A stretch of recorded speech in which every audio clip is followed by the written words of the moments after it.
Hello dear students.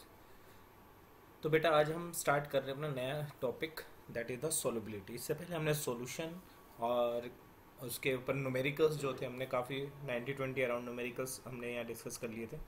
ठीक है, और मैंने आपको एक असाइनमेंट भी दिया था।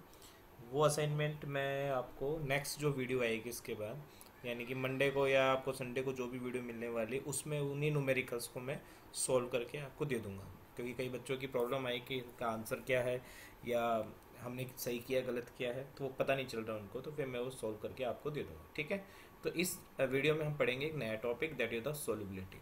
तो देखो ये सिंपल सा टॉपिक है, तो जस्ट मैं इसको ऐसे ही स्क्रीन रिकॉर्डर के थ्रू पढ़ा रहा हूँ। अगर न्यूमेरिकल का पार्ट आएगा तो फिर मैं आपको बोर्ड पे पढ़ा दूंगा जैसे पहले पढ़ाते हैं। तो देखो सोल्युबिलिटी एक्चुअली होती क्या है, तो फटाफट करते हैं। सिंपल सा टॉपिक है, वैसे भी समझ लोगे आप। तो सोल्युबिलिटी किसी भी सब्सटेंस की किसी भी एक स्पेसिफिक सॉल्वेंट में वो एक्चुअली क्या है, is a measured as the saturation concentration. इसका मतलब क्या है, किसी भी सॉल्वेंट में किसी सब्सटेंस का सोल्यूबल होना और सोल्यूबल होकर उसका सैचुरेटेड सॉल्यूशन बन जाना ही सोल्युबिलिटी कहलाती है। क्योंकि सैचुरेटेड सॉल्यूशन बेटा हम पढ़ चुके हैं ऑलरेडी, वो सॉल्यूशन होते हैं जिसमें मैक्सिमम अमाउंट किसकी डिसॉल्व हो चुकी होती है, सोल्यूट की। इसका मतलब एक ऐसी स्टेज आ जाती है जिसमें और ज़्यादा सोल्यूट ऐड नहीं हो सकता। इसका मतलब मैक्सिमम सोल्यूट जितना हो सकता था उतना डिसॉल्व हो चुका है, उसी को हम सैचुरेटेड सॉल्यूशन कहते हैं। तो इसका अंदर सैचुरेशन कंसंट्रेशन ही किसी सॉल्यूशन की क्या कहलाती है बेटा, सोल्युबिलिटी कहलाती है। नॉर्मल सा फंडा जो आपको माइंड में रखना है। तो हम यहाँ जो पढ़ने वाले हैं सॉलिड इन लिक्विड, क्योंकि हम लिक्विड सॉल्यूशन के बारे में डिस्कस कर रहे हैं। तो पहली जो आपकी है यहाँ पे प्रॉपर्टी, उसका नाम क्या है ना, जो आपकी फर्स्ट है उसका नाम है solubility of gas in liquid. तो पहले गैस को लिक्विड में डिसॉल्व होते हुए क्या क्या सोल्युबिलिटी है। सेकंड जो आप देखोगे बेटा वो कौन होगी, solubility of liquid in liquid, liquid के लिक्विड में। और थर्ड जो आप देखोगे वो कौन सी होगी बेटा, उसके अंदर सॉलिड इन लिक्विड। ठीक है, तो चलो नेक्स्ट पे चलते हैं। तो सबसे पहले जो हम यहाँ लेके चलते हैं डेफिनेशन किसकी, solubility of gas in liquids क्या होती है, कैसे एक्सप्लेन करेंगे। तो इसमें कहता है कि ये एक्चुअली क्या है, मैक्सिमम अमाउंट। क्यों है मैक्सिमम अमाउंट बेटा, क्योंकि हमने सैचुरेटेड सॉल्यूशन की बात कर रहे हैं। सैचुरेटेड सॉल्यूशन मतलब मैक्सिमम से मैक्सिमम सॉल्यूट क्या हो उसमें जाकर डिसॉल्व हो।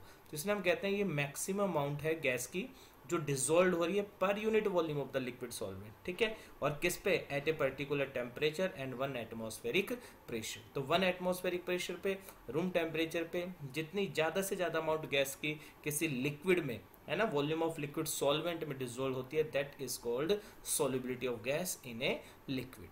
क्लियर। अब बात आ जाती है जो मोस्ट इंपॉर्टेंट आपका पॉइंट है, जहां से आपको एग्जाम में क्वेश्चन मिलता ही मिलता है सीबीएसई में, वो है बेटा फैक्टर्स जो अफेक्ट करते हैं solubility of gas in liquid, जो सॉल्यूशन बनता है उसमें। तो देखो कौन कौन से फैक्टर्स पे डिपेंड करते हैं। तो फर्स्ट करते हैं बेटा ये, they depend on the nature of gas, यानी कि जिसको डिसॉल्व करने जा रहे हैं। सेकंड है नेचर ऑफ सॉल्वेंट, जिसके अंदर डिसॉल्व करने जा रहे हैं। फिर टेम्परेचर है, देन क्या है, प्रेशर। तो फर्स्ट क्वेश्चन आपका यही बन जाता है क्या, discuss how nature of gas affect the solubility of gas in liquid. That means यहाँ जो पहला फैक्टर मैं क्वेश्चन फॉर्म में पढ़ रहा हूँ, इसलिए मैंने ये जस्ट आपको PDF 5 में स्क्रीन रिकॉर्डर के थ्रू पढ़ा रहा हूँ, क्योंकि ये टॉपिक पे क्वेश्चन कैसे बनते हैं बेसिकली वो सारा का सारा मैं यहाँ इसी फॉर्म में डिस्कस करूंगा ताकि आपको इजिली क्लियर हो जाए।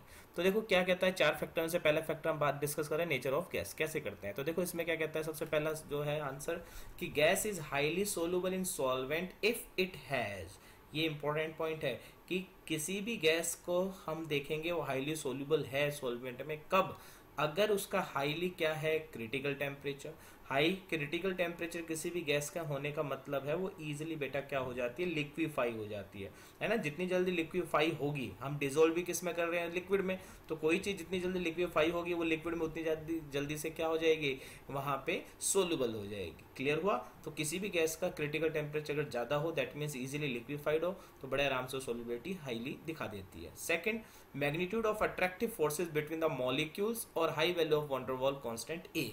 तो देखो एक आपने पढ़ा था स्टेट्स ऑफ मैटर में, हमने पढ़ी थी van der Waals gas equation, वहां ए आता था फैक्टर, पैरामीटर, जिसको वैन डर वाल्स पैरामीटर भी कहते थे। तो ए क्या है actually, magnitude of attractive force present between the gaseous molecules. तो पहले तो हमने जो कहा था कि गैसियस मॉलिक्यूल्स के बीच में कोई फोर्सेज नहीं होते, लेकिन जब हमने बाद में एक्सप्लेन किया था तो उसमें ये बताया था वैन डर वाल्स के अकॉर्डिंग हाँ भाई बिल्कुल होते हैं। तो हम ये मान के चलते हैं कि अगर गैसियस मॉलिक्यूल्स के बीच में फोर्स ऑफ अट्रैक्शन ज्यादा है, समझ में आ गया, गैस के पार्टिकल के बीच में फोर्स ऑफ अट्रैक्शन ज़्यादा है, दैट मीन्स उसकी सॉल्युबिलिटी भी ज़्यादा होगी। तो ये नेचर पे डिपेंड करेगी कि नहीं करेगी बेटा उसके, क्योंकि हर गैस के अंदर अट्रैक्टिव फोर्स की टेंडेंसी मैग्नीट्यूड क्या होगा, डिफरेंट होगा, है ना, अलग अलग होगा। तो हर गैस का डिजोल्व होने की टेंडेंसी भी बेटा क्या हो जाएगी, अलग अलग होगी। दैट मीन्स ये नेचर ऑफ गैस पे डिपेंड कर रही है factor. Next, tendency to react with solvent, कि सॉल्वेंट के साथ रिएक्ट करने की टेंडेंसी। तो जैसे CO2 बड़ी इजीली वाटर के साथ डिजोल्व होती है because it form A compound that is the H2CO3 which is called carbonic acid. ऐसी अमोनिया वाटर में बड़ी इजीली डिजोल्व हो जाती है, it form the ammonium hydroxide. SO3 again water में डिजोल्व हो जाती है, क्या बना देती है, H2SO4। तो ऐसी गैस जो बड़ी जल्दी से सॉल्वेंट में डिजोल्व हो जाती है बेटा, तो जैसे जितनी जल्दी वो डिजोल्व होंगी तो समझो उतनी जल्दी क्या हो जाएंगी, वहाँ पे वो सोलिबिलिटी को शो कर देंगे। नेक्स्ट है आपका how nature of solvent affect the solubility of gas in liquid. तो अब हम देखते हैं कि क्या सॉल्वेंट का नेचर भी सोलिबिलिटी को अफेक्ट कर सकता है। तो बिल्कुल देखो, वी नो दैट कि polar solvent like water dissolves those gases which are polar in nature. तो ये हम सबसे पहले हम सॉल्यूशन के बारे में यही पढ़ा था, लाइक डिजोल्व्स लाइक, एक जैसे को ही डिजोल्व करता है। जैसे हम लोअर क्लास में पढ़ते हैं ऑयल वाटर में डिजोल्व नहीं होता या वाटर ऑयल में डिजोल्व नहीं होता, because oil is non polar and water is the polar. But alcohol water में बड़ी इजीली डिजोल्व हो जाता है because both are the polar in nature. तो यहाँ पे भी यही कह रहा है कि बेटा अगर आपका सॉल्वेंट का नेचर यानी कि उसकी पोलरिटी यानी कि वो अगर पोलर है तो वो उन्हीं गैस को अपने अंदर इजीली सॉल्युबल करता है जिनका नेचर पोलर हो। तो वो पोलर कौन है कौन नहीं वो कब पता चलेगा, जब आपको डायपोल मोमेंट के बारे में पता होगा। और आई थिंक 11th क्लास में हमने अच्छी तरह से डील किया हुआ है कि डायपोल मोमेंट होता है क्या है ना, सेपरेशन ऑफ चार्जेस कैसे होते हैं, ये सब हमने पढ़ा हुआ है, क्लियर है। तो यहाँ पे कहता है कि नॉन पोलर जो सॉल्वेंट होते हैं लाइक बेंजीन टोइलिन, ये किसको करेंगे, नॉन पोलर गैस को डिसोल्व करेंगे। That means nature of solvent totally depend on one statement that is like dissolves like. अब देखो यहाँ से ये क्वेश्चन आपके आए हुए हैं किसके अंदर, कॉम्पिटेटिव एग्जाम के अंदर, तो इनको जरा समझना, ठीक है। वहाँ पे कुछ नहीं दे रखा होगा आपको, किसी चीज़ की वैल्यू नहीं होगी, डायरेक्ट आपसे क्वेश्चन पूछा होगा ये वाले, ठीक है। ये 3 क्वेश्चन है, तीनों आपके कॉम्पिटेटिव एग्जाम में आए हुए हैं। तो देखो सुनो ध्यान से, पहले कहता है which gas is more soluble in water. Which gas का मतलब वो पूछ रहा है NH3 SO2 CO2 कोई भी दे सकता है वो। तो आपको याद रखना सबसे ज्यादा उसने पूछे which gas is more soluble in water, या तो देख के पूछेगा 3-4 गैसेस कौन ज्यादा है, या वो वैसे डायरेक्टली पूछेगा सबसे ज्यादा डिजोल्व होने वाली गैस का नाम बताओ। तो हम कहेंगे वो कौन सी है बेटा, ammonia gas. Ammonia gas water में बहुत जल्दी से डिजोल्व हो जाती है बिकॉज वो बड़ी जल्दी से क्या बना लेती है, हाइड्रोजन बॉन्ड बना देती है। क्या बना देती है वो, वहाँ पे बड़े आराम से हाइड्रोजन बॉन्ड। तो हाइड्रोजन बॉन्डिंग बनाने के कारण ही हम कहते हैं कि NH3 सबसे ज़्यादा जल्दी से डिसॉल्व हो जाती है। तो नेचर ऑफ गैस के ऊपर भी डिपेंड किया और सॉल्वेंट के ऊपर भी डिपेंड किया। अगर वाटर नहीं होगा तो इसकी सोलिबिलिटी क्या होगी, सबसे कम होगी। मान लिया बेंजीन ले ली तो क्या अमोनिया ज़्यादा सोल्यूबल हो पाएगी उसमें, नहीं हो पाएगी, क्लियर है। नीचे अब आपको देखो ये दे रखी सोलिबिलिटी इन वाटर पूछी है कि अमोनिया है, SO2 है, CO2 O2, इनमें से ज़्यादा कौन सोल्यूबल। तो अमोनिया सबसे ज़्यादा सोल्यूबल है क्योंकि हाइड्रोजन बॉन्ड बना रही है। SO2 स्ट्रक्चर आपको पता होगा ऐसे यहाँ होता है, 2 ऑक्सीजन साइड में होते हैं, दैट मीन्स यहाँ पे एक दूसरे के डायपोल को कैंसिल आउट नहीं कर पाते। तो SO2 हमारे में क्या है, डायपोल मोमेंट है, तो थोड़ा पोलर नेचर है तो डिसॉल्व हो जाएगा। CO2 नॉन पोलर, देखा होगा दोनों ऑक्सीजन अपोजिट डायरेक्शन होती है, डायपोल मोमेंट एक दूसरे को कैंसिल आउट कर देते हैं। तो CO2 का डायपोल मोमेंट क्या हो जाता है, 0, that means it is the non polar. Non polar तो सोलिबिलिटी कम हो जाती है। देन कौन है, O2। तो O2 तो अपने आप में वैसे आपको पता है पोलरिटी का कोई लेना देना नहीं है, ठीक है, हाईली नॉन पोलर मॉलिक्यूल है, तो ये वैसे भी सबसे कम डिसॉल्व होगी। तो ये अरेंजमेंट बिल्कुल दिमाग में बिठा लो कैसे भी करके, ठीक है। फिर कहता है why SO2 gas is more soluble in water than CO2। तो आप देख सकते हैं, देखो ये स्ट्रक्चर मैंने बना रखा है ना कि CO2 का अगर आप स्ट्रक्चर देखते हो तो बेटा क्या हो रहा है यहाँ पे OCO, देखो दोनों तरफ है, एक दूसरे के डायपोल को कैंसिल आउट कर रहे हैं। जबकि इस SO2 को देखो क्या है, डबल बॉन्ड इधर डबल बॉन्ड हो और ऊपर लोन पेयर आ जाता है, जबकि कार्बन के पास नहीं है इतने इलेक्ट्रॉन, है ना, सल्फर 6 इलेक्ट्रॉन रखता है, तो 4, तो यहाँ पे 2 यहाँ पे 2 यहाँ पे शेयरिंग में डाल दिया, 2 अनपेयर वो हो गया हमारे लोन पेयर। तो इसका जो है डायपोल मोमेंट प्रेजेंट होगा। तो हम ये कह सकते हैं SO2 is planar because of its bent shape, जबकि CO2 नॉन पोलर है क्योंकि वो लीनियर शेप में है, तो इसलिए पोलरिटी है ही नहीं, तो CO2 वाटर में डिसॉल्व नहीं होगा हाई अमाउंट के अंदर, क्लियर है बेटा। नेक्स्ट आ जाता है फिर आपका इफेक्ट ऑफ टेम्परेचर। थर्ड जो फैक्टर है, पहला कौन सा था, नेचर ऑफ गैस, सेकंड कौन सा था, nature of solvent, now third is effect of temperature. तो हम देखते हैं क्या solubility of gas in liquid temperature से अफेक्ट हो सकती है? तो हम कहेंगे बिल्कुल हो सकती है। देखो, how the temperature affect the solubility of gas in liquid, कि किसी भी लिक्विड के अंदर गैस की सोलिबिलिटी को टेम्परेचर कैसे अफेक्ट कर सकता है, ये यहाँ मेन बात है। तो हम कहते हैं जो सोलिबिलिटी है most of the gases in liquid is exothermic, कि जो सोलिबिलिटी अगर आप देखते हो मैक्सिमम गैसेज के लिक्विड में वो कैसी होती है, एक्सोथर्मी, यानी कि जब गैस वाटर के अंदर या किसी भी सॉल्वेंट में डिजोल्व होती है तो एनर्जी को वो रिलीज करता है। तो हम कहते हैं ऐसा क्यों होता है, क्योंकि इंटरमोलिकुलर जो फोर्सेज है between the dissolved gas molecule and surrounding solvent molecule lower the energy। जब दोनों एक दूसरे के कांटेक्ट में आएंगे तो बेटा एक दूसरे के साथ अट्रैक्शन होगा। अट्रैक्शन होता है दो चीज़ों के बीच में, तो आपको मैंने बहुत पहले से बता रखा है एनर्जी क्या होती है, रिलीज होती है। तो गैस जब भी किसी एक पर्टिकुलर सॉल्वेंट में लिक्विड में डिजोल्व होता है तो सॉल्यूशन बनता है, सॉल्यूशन बनने का मतलब एनर्जी रिलीज होती है। इसलिए हम कहते हैं कि यहाँ डेल्टा एच की जो वैल्यू है हमेशा वो कैसी होगी, नेगेटिव, यानी कि डिसोल्यूशन प्रोसेस कैसी है यहाँ पे, एक्सोथर्मिक। डिसोल्यूशन का मतलब होता है सॉल्यूशन का बनना।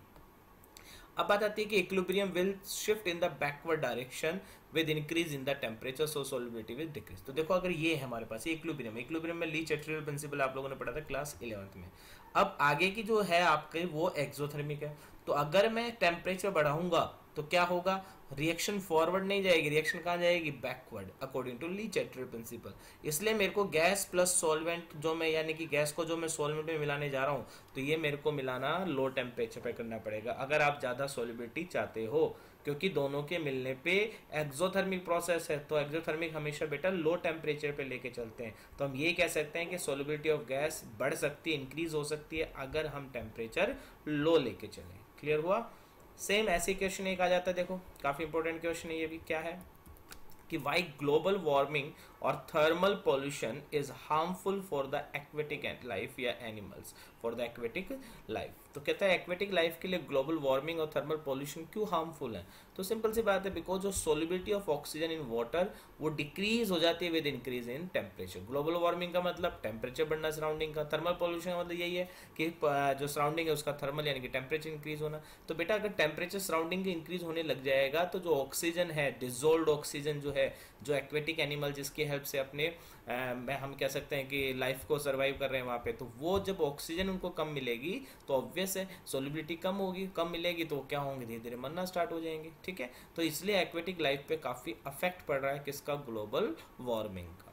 फिर एक क्वेश्चन आ जाता है why solubility of hydrogen gas और नॉन पोलर गैस, है ना, हाइड्रोजन गैस दे देगा या वो क्या लिख देगा, नॉन पोलर गैस। बात एक ही, hydrogen gas is also a non polar. तो is more with increase in temperature in non aqueous solvent like alcohol, hydrocarbon, acetone etcetera. इसको बताओ, एक्सप्लेन करो। तो हम कहते हैं because the dissolution of gases in non aqueous solvent is endothermic. समझ में आ गई?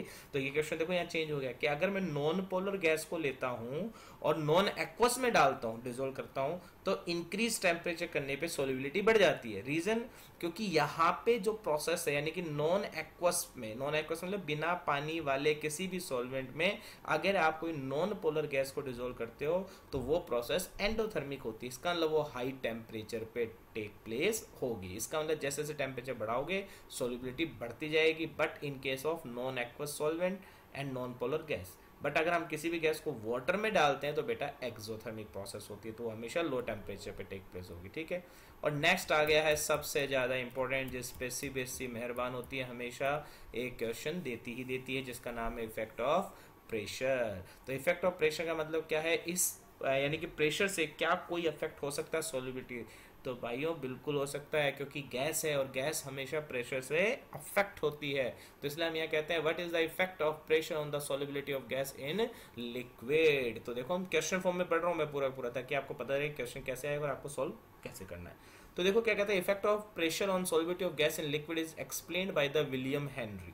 हेनरी आप पढ़ोगे आगे, हेनरीज लॉ भी बन जाता है ये। तो उसने क्या कहा भाई साहब ने, उन्होंने कहा कि जो सॉल्युबिलिटी है गैस की भाई, किसके अंदर, लिक्विड के अंदर, और किस पे, एट कांस्टेंट टेम्परेचर, वो हमेशा डायरेक्टली प्रोपोर्शनल होती है प्रेशर ऑफ गैस जो सॉल्यूशन के ऊपर अप्लाई हो रहा है। दैट मीन्स जितनी ज़्यादा सॉल्युबिलिटी है यानी कि जितना ज़्यादा प्रेशर होगा उतनी सॉल्युबिलिटी होती जाएगी। तो आप खुद भी छोटा सा सोच सकते हो कि कोई कंटेनर है, उसमें वाटर है, ऊपर गैस है, अगर मैं प्रेशर हाईली अप्लाई करता हूँ एक फ्रिक्शन लेस पिस्टन लगा के, तो क्या होगा, उस प्रेशर से जो गैसेस पार्टिकल वो एक दूसरे के नज़दीक आएंगे, नज़दीक आएंगे तो वॉल्यूम कम होगी तो वो वाटर के अंदर डिसोल्व होना स्टार्ट कर देगा। तो वही हेनरी ने अपना दिमाग लगाया कि प्रेशर बढ़ाते जाओ और गैस की सॉल्युबिलिटी बढ़ाते जाओ। तो एस इज इक्वल टू के इंटू पी, ठीक है। किसी किसी बुक के अंदर सॉलिबिलिटी की जगह उन्होंने मोलरिटी का भी नाम ले रखा है या मास का नाम ले रखा है। तो देखो यहाँ पे दूसरी स्टेटमेंट ये कह सकते हैं। तो बेटा कोशिश करना इसी को याद रखना, ठीक है, ऊपर वाली पे ज़्यादा ध्यान मत देना। क्या है कि the mass of A gas dissolve in A given volume of the liquid at a constant temperature depend upon the pressure which is applied. तो कितना मास ऑफ गैस वो गया है लिक्विड के अंदर, डिजोल्व हुआ है कांस्टेंट टेम्परेचर पे, वो डिपेंड करता है कि कितना प्रेशर उसके ऊपर अप्लाई हुआ है। तो m is the mass of the gas is directly proportional to pressure. तो देखो यहाँ पे ये नजर आ रहा है, ये देखो ये गैसेस पार्टिकल है, लिक्विड है, मैंने यहाँ प्रेशर अप्लाई किया तो देखो ये पिस्टन क्या कर रहा है, धीरे धीरे नीचे की तरफ जाएगा, नीचे की तरफ जाएगा तो गैसेस पार्टिकल क्या होंगे, एक दूसरे के नजदीक भी आएंगे और फोर्स लगने के कारण किसके अंदर एंटर करना स्टार्ट कर देंगे, उस लिक्विड के अंदर जाना स्टार्ट कर देंगे। दैट मीन्स प्रेशर अप्लाई करते ही गैस क्या होगी, इस लिक्विड के अंदर जाकर डिसोल्व हो गई। आया समझ में? बड़ा आसान सा था ये। अब नेक्स्ट जो पॉइंट है वो क्या है, देखो जरा ध्यान से। Explain Henry's law in terms of mole fraction of gas in solution. कि हेनरी लॉ ने मोल फ्रैक्शन के टर्म्स में कैसे इसको एक्सप्लेन किया। तो देखो पहले तो स्टेटमेंट पे सबसे ज़्यादा पहले फोकस किया करो, क्योंकि बिना स्टेटमेंट के आपकी मैथमेटिकल जो इक्वेशन है वो भी नहीं निकलेगी। तो स्टेटमेंट क्या कहता है ये भाई साहब, the mole fraction of the gas in a solution is directly proportional to the partial pressure of gas, not pressure, partial pressure of gas. तो इसने कहा कि किसी भी एक गैस का, देखो ये कब लगना है, ध्यान से सुनना, जब एक से ज़्यादा गैसेज हो जाती हैं। तो एक से ज़्यादा गैसेज जब भी कहीं भी ऐसी सॉल्यूशन में या कहीं भी होती है, किसी भी मिक्सचर में होती है, तो हर गैस के अंदर प्रेशर लगाने की टेंडेंसी अलग अलग होती है। दैट मीन्स हर गैस का प्रेशर क्या होगा बेटा, अलग अलग। अब हर गैस का जो प्रेशर है उसको हम पार्शियल प्रेशर कहते हैं किसी भी एक मिक्सचर में, है ना। मान लीजिए जैसे कि आप 5 बच्चों को मैंने एक कमरे के अंदर बंद कर दिया, तो क्या लगता है आपको पांचों की एक ही थिंकिंग होगी? क्या सब ये सोचेंगे कि यार बंद क्यों किया, या सब ये सोचेंगे एक साथ मिलकर हाँ यार मेरी गलती? नहीं, कोई सोचेगा मेरी गलती, कोई सोचेगा मेरे दोस्त की गलती, कोई सोचेगा टीचर की गलती है उसने बंद किया हमें, है ना। तो सबकी थिंकिंग प्रोसेस क्या है, डिफरेंट डिफरेंट है। तो सबका वहाँ पे जो थिंकिंग प्रोसेस में मैं क्या कह सकता हूँ कि उस पर पार्शियली अप्लाई कर रहे हैं, है ना। और सबको मिला के फिर हम एक बात निकाल सकते हैं कि हाँ भाई ये रीजन रहा होगा इसलिए टीचर ने हम सबको 5 जनों को यहाँ पे रूम में बंद किया है। सेम वही चीज़ यहाँ पे है कि 1 से 5 4-5 गैसेज अगर हम यहाँ लेके चल रहे हैं और एक कंटेनर में हमें लगाया हुआ है, तो प्रेशर तो मिलेगा हमें पूरे ग्रुप का, मिक्सिंग ऑफ गैस का या गैस मिक्सचर का, लेकिन हर गैस का अपना अपना क्या होगा, पार्शियल प्रेशर, किसी का ज़्यादा किसी का कम होगा। तो यहाँ देखो फिर क्या होगा, यहाँ देखो कि मोल फ्रैक्शन आ गया, मोल फ्रैक्शन एक पर्टिकुलर गैस का, तो वो किसका होगा, उसी गैस के पार्शियल प्रेशर यानी कि उसी गैस के प्रेशर के डायरेक्टली प्रोपोर्शनल होगा। तो X gas is equal to क्या आएगा बेटा, proportionality constant, that is the K into P gas. P gas को इधर लाऊंगा तो के उधर जाके क्या हो जाएगा, 1/k। आ रहा है समझ में? और it is the x gas मतलब मोल फ्रैक्शन, है ना।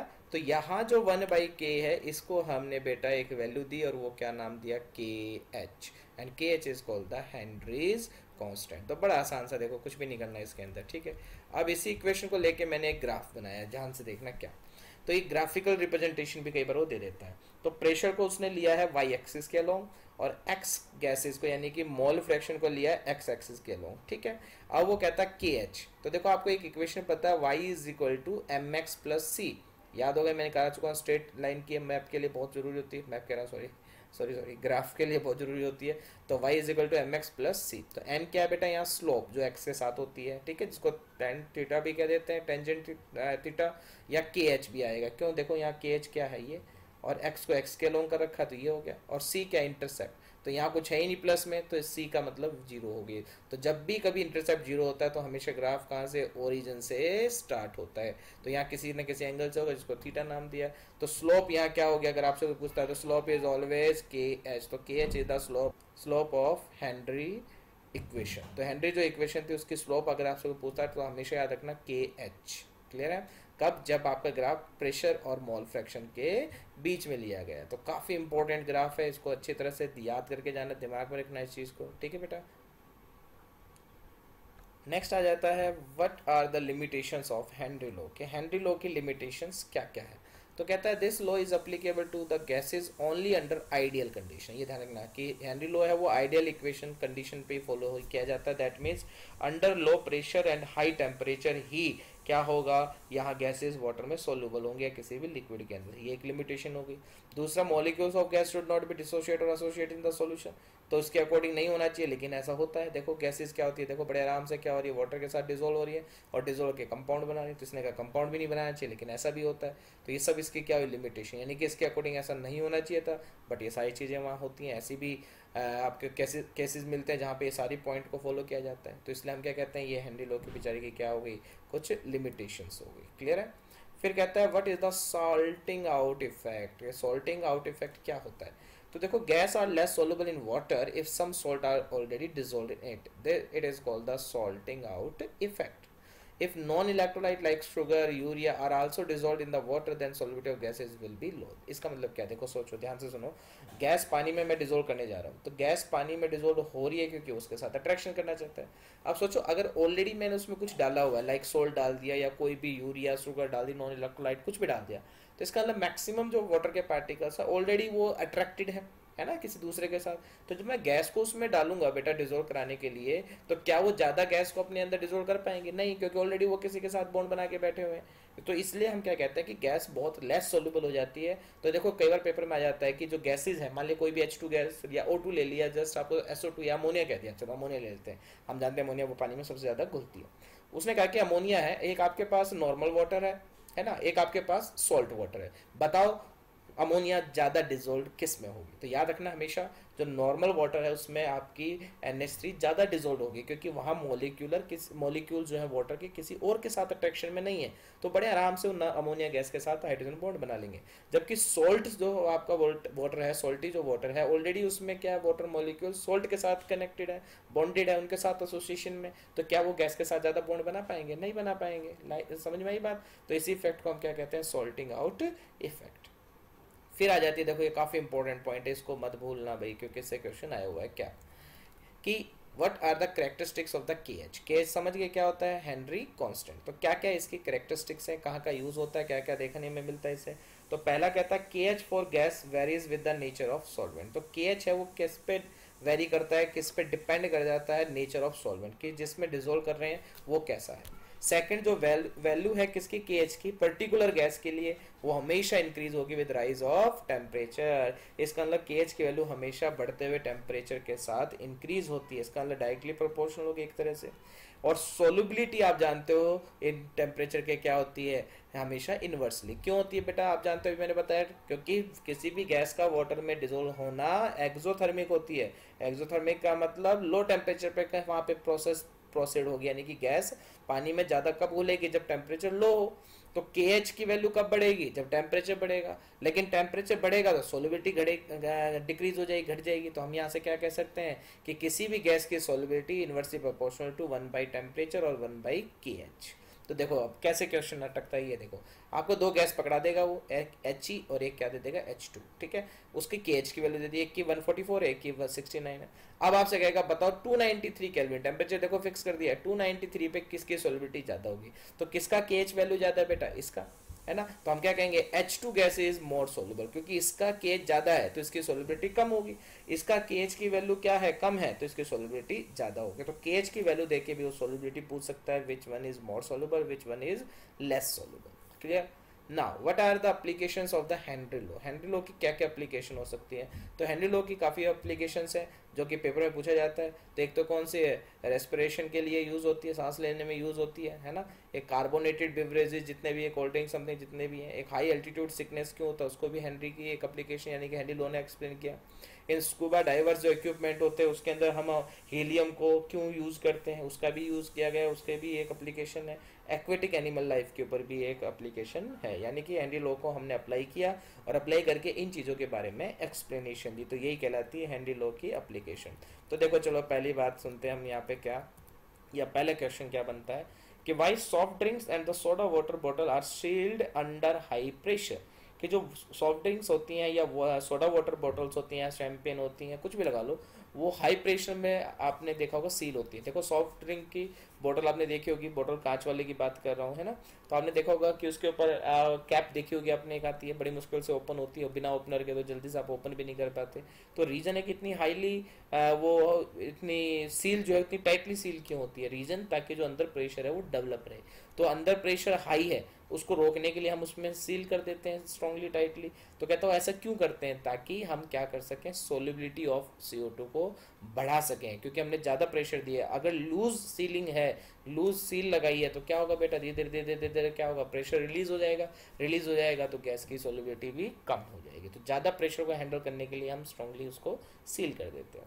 फिर कहता है why the tanks use by the scuba divers are filled with air diluted with helium. समझ में आ गई बात कि हीलियम का ही यूज किया जाता है। या वो पूछ सकता है स्कूबा डाइवर्स जो है उनमें हेनरी लो के एप्लीकेशन को डिस्कस करो, कोई भी क्वेश्चन कैसे भी पूछा जा सकता है। तो हम कहते हैं कि अंडर वाटर जो है, अगर पानी में कूद रहा है स्कूबा डाइवर का मतलब क्या होता है, जो पानी गोताखोर जो होते हैं, पानी में जो डुबकी लगाने वाले होते हैं। तो जैसे ही अंडर वाटर प्रेशर आप जानते हो नीचे की तरफ जाते हैं तो प्रेशर क्या होता है बेटा, बढ़ता चला जाता है। एल्टीट्यूड पे जाते हो, ऊंचाई पे जाते हो तो प्रेशर घटना स्टार्ट हो जाता है। तो हम यहाँ बात करें अंडर वाटर यानी कि पानी के अंदर की बात करें, तो पानी के अंदर प्रेशर क्या होता है, बहुत ज़्यादा हाई होता है। तो breathing at increase pressure increases and the solubility of gas in blood. ठीक है, तो ये क्या कहता है कि जो ब्रीथिंग है एट इंक्रीज प्रेशर वो इंक्रीज कर देती है किसकी, सॉलिबिलिटी ऑफ गैस, किसके अंदर, ब्लड के अंदर। क्योंकि हमें पता है ऑक्सीजन लेते हैं हम, तो यहाँ सिलेंडर के थ्रू ली जा रही है, तो जो गैस हमारी बॉडी के अंदर जा रही है ब्लड के अंदर कांटेक्ट में आती है, पता होगा ऑक्सी हीमोग्लोबिन बनाती है ना, तभी वो टिश्यू तक पहुंचती है, हर पार्ट पे जाती है। तो कहता है कि जैसे जैसे हम ब्रीथिंग कर रहे हैं, किस पे कर रहे हैं हम, इंक्रीज प्रेशर पे। रीजन क्योंकि डाउन द हम उसमें जा रहे हैं, या हम कह सकते हैं कि पानी के अंदर जा रहे हैं, हम डेप्थ में जा रहे हैं, तो प्रेशर इंक्रीज हो रहा है। प्रेशर इंक्रीज होने के कारण जो गैस सोल्यूबल हो रही है ब्लड में, उसकी भी सोल्युबिलिटी बढ़ती चली जा रही है। तो कहता है व्हेन वो diverse come towards the surface, जब गोता मार के वापस ऊपर की तरफ आ रहा होता है तो धीरे धीरे प्रेशर क्या होना स्टार्ट हो जाता है बेटा, डिक्रीज होना स्टार्ट हो जाता है। तो जो डिजोल्व गैस है ब्लड के अंदर, अब वो रिलीज होनी स्टार्ट हो जाएंगी, जो एक्स्ट्रा जा चुकी थी ज्यादा प्रेशर के कारण। अब उसमें क्या होता है, बबल्स बनने लग जाते हैं, किसके, नाइट्रोजन के, किसके अंदर, ब्लड के अंदर। तो अगर देखो ब्लड के अंदर बबल्स बनने लग गए तो क्या होगा, सर्कुलेशन उसका अफेक्ट होगा। सर्कुलेशन वहाँ अफेक्ट होगा तो ऑब्वियस है हर पार्ट्स तक आपके पास क्या नहीं होगी, ऑक्सीजन नहीं पहुंच पाएगी, और ऑक्सीजन नहीं पहुंचेगी तो आपको पता है एक्टिविटी नहीं कर पाएगी बॉडी हमारी। तो कहता है दिस ब्लॉक, यानी कि जो N2 ने बबल्स बनाए उसके कारण जो ब्लॉक्स प्रोड्यूस हुए कैपिलरीज में, create a disease called the bands. उस डिजीज को किसका नाम दिया गया बेटा, बैंड। तो पेपर में कई बार ये भी आया हुआ, what you mean by the bands. तो बैंड ध्यान रखना, स्कूबा डाइवर्स की बीमारी जो होती है, जो ब्लड के अंदर N2 के बबल्स बन जाते हैं ड्यू टू हाई प्रेशर, उसी को हम बैंड्स के नाम से कहते हैं। और ये काफ़ी पेनफुल होते हैं, डेंजरस टू लाइफ होते हैं। ठीक है, तो इसलिए कहता है सो ही गैस, ही नहीं है बेटा, ये हीलियम है। ध्यान रखना, कहीं भी सोचो ही सर ने ही सी यूज कर दिया, तो ये हीलियम गैस है।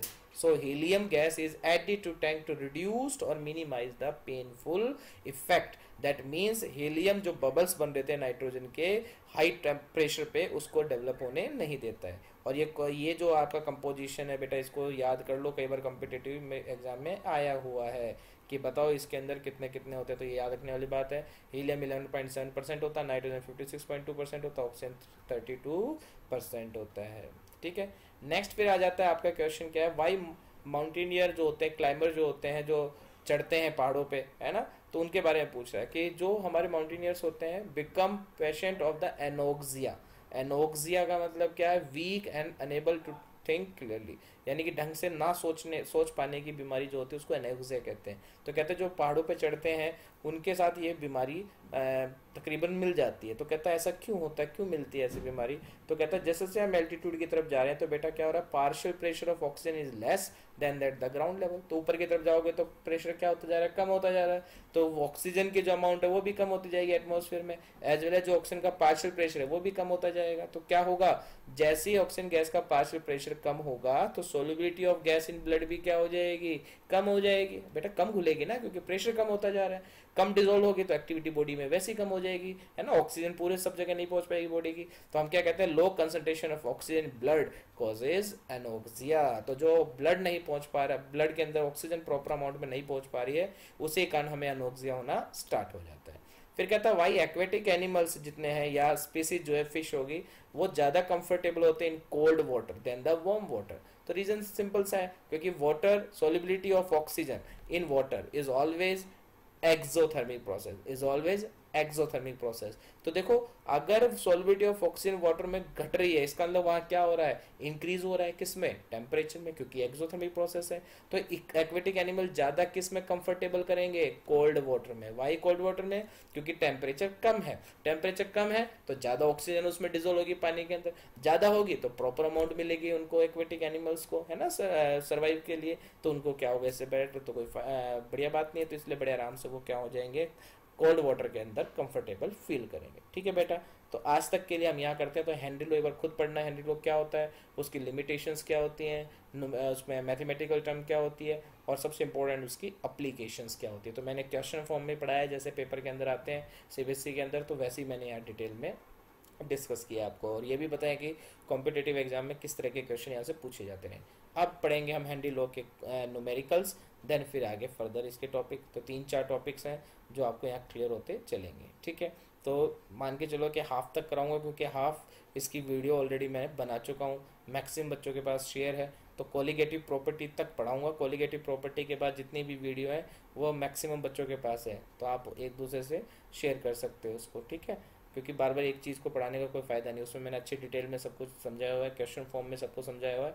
तो अप टू कॉलिगेटिव प्रॉपर्टी की वीडियो मैं यहाँ तक बना दूंगा, उसके बाद फिर वहाँ जाके देख लेना या आपस में शेयर कर लेना, या मैं गूगल क्लासरूम के अंदर डाल दूंगा। तो गूगल क्लासरूम में एक बार जाकर चेक कर लेना, एक बार इनरोल कर लेना। राहुल सर ने भी वहाँ पीडीएफ डाली हुई है, मैं भी कुछ समय बाद वहाँ पे आपकी पीडीएफ डाल दूंगा न्यूमेरिकल्स की। ठीक है, और जो नेक्स्ट वीडियो आने वाली है उसमें जो मैंने न्यूमेरिकल्स दिए थे आपको, उसके बारे में हम डिस्कस करेंगे, उसका मैं सारा का सारा सॉल्यूशन करूँगा, और आपको फिर मैं समझा भी दूंगा क्वेश्चन कैसे हैं कैसे नहीं है। ठीक है, लेकिन न्यूमेरिकल करो, न्यूमेरिकल करो, न्यूमेरिकल करो। ठीक है, घर में रहो, सुरक्षित रहो, न्यूमेरिकल करते रहो, क्योंकि चैप्टर न्यूमेरिकल का है, और कॉन्सेप्ट क्लियर करो। ठीक है, और बेटा हो सकता है कई बच्चों का मैं जवाब नहीं दे पाऊंगा टाइम में, 2 रीज़न है। एक तो बेटा मेरे कॉन्टैक्ट डिलीट हो गया फ़ोन से, फ़ोन ख़राब हो गया, तो बड़ी प्रॉब्लम हो रही है, लॉकडाउन है, नया फ़ोन नहीं ले सकता। ठीक है, तो थोड़ी सी प्रॉब्लम है, तो जैसे टाइम मिल जाता है थोड़ा बहुत मैं लैपटॉप पे काम करके मैं जैसे भी है मैं आंसर दे देता हूँ, या जस्ट व्हाट्सअप जो है वैसे तो चल नहीं रहा मोबाइल के अंदर, तो लैपटॉप के थ्रू ही व्हाट्सअप मैं यूज़ कर रहा हूँ। तो थोड़ा सा कहीं ना कहीं नहीं हो पा रहा प्रॉपरली वर्क में, तो थोड़ा सा बुरा मत मानना। हो सकता है कि बच्चे सोचे मेरी तो क्वेश्चन के डाउट ही सॉल्व नहीं कर रहे हैं, या प्रॉपरली नहीं टाइम दे रहे हैं। तो बेटा आगे पीछे आ जाएगा नंबर, घबराने की ज़रूरत नहीं है, कोशिश करूँगा मैक्सिमम डाउट क्लियर कर पाऊँ। ठीक है, चलो ठीक है, थैंक यू सो मच। जय भारत, जय हिंद, रहो मस्त।